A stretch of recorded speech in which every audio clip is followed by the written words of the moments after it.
Our gratitude to God.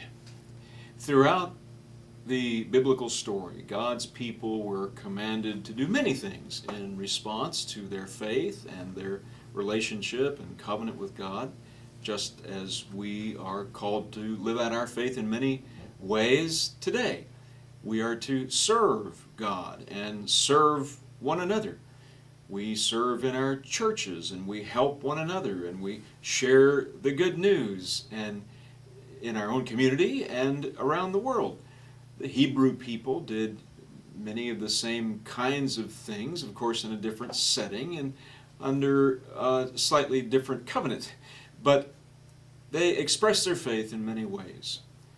Nonetheless, there comes a time for all of us, whether we're Hebrew people living 3,000 years ago or Christians living in the world today, where the best thing we can do is just stop, reflect on the goodness of God to us in the moment, through the years, through the ages, and give thanks. It's always right for Christians to stop and express gratitude to God. We do that, one of the ways we do that is in our services of worship. As we have already discussed in the Old Testament, God's people were commanded to worship in various ways, of course, to stop and rest on the Sabbath, but throughout the week, life for the Hebrew people revolved around worship. You remember where we are in the history of God's people-making process. Recall that the people have now returned from exile in Babylon under the edict of Cyrus in 538 BC. They have rebuilt their temple in 515 BC and reinstituted religious practices.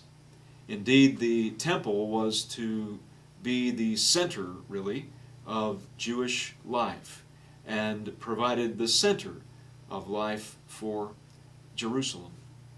And in worship, the people would gather and return thanks to God. Say thank you to the Lord for all that God has done. In about the middle of the Bible, we find one of the longest books of the Bible, the book of Psalms. When we read Psalms, it's important for us to remember what we're really reading is the hymn book, the hymnal of the people Israel. These 150 Psalms probably were first sung. They were set to music. As far as I know, all of the original music and tunes have been lost to us, though you're very aware that musicians of today have taken the beautiful words of the Psalms and put new music to the Psalms so we can still enjoy them in worship. They express our gratitude and thanksgiving to God. Of course, that's not all the Psalms express. When we read through the Psalms, and if you have read through the Psalms, you know already that not all of the Psalms are particularly model prayers or models for us to follow in our behavior.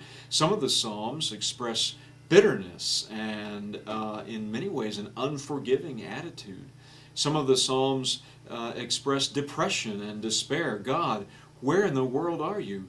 Psalm 22, my God, why have you forsaken me? Someone once said that if the Bible contains God's words to us, the Psalms in some ways contain our words back to God. We can find an expression of almost every kind of emotion in the book of Psalms. Sometimes when people first read the Psalms, they're surprised at what they read. There are Psalms like 137 which express bitterness towards God and towards neighbor. We can imagine perhaps someone who had been taken captive in Babylon, someone whose family had been killed by the Babylonian armies, expressing outrage at the injustices that they have faced in life. The Psalms really do give expression to many different human emotions.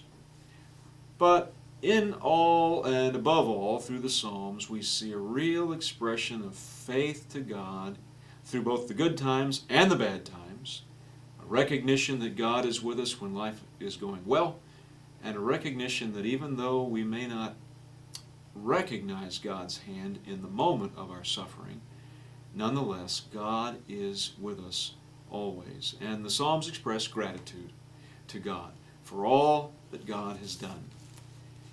You may be familiar with Psalm 100, one of my personal favorites, a psalm of thanksgiving to God. Make a joyful noise to the Lord, all the earth.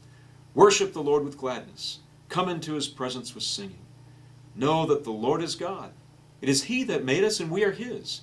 We are his people, and the sheep of his pasture. Enter his gates with thanksgiving, and his courts with praise. Give thanks to him, and bless his name. For the Lord is good. His steadfast love endures forever, and his faithfulness to all generations.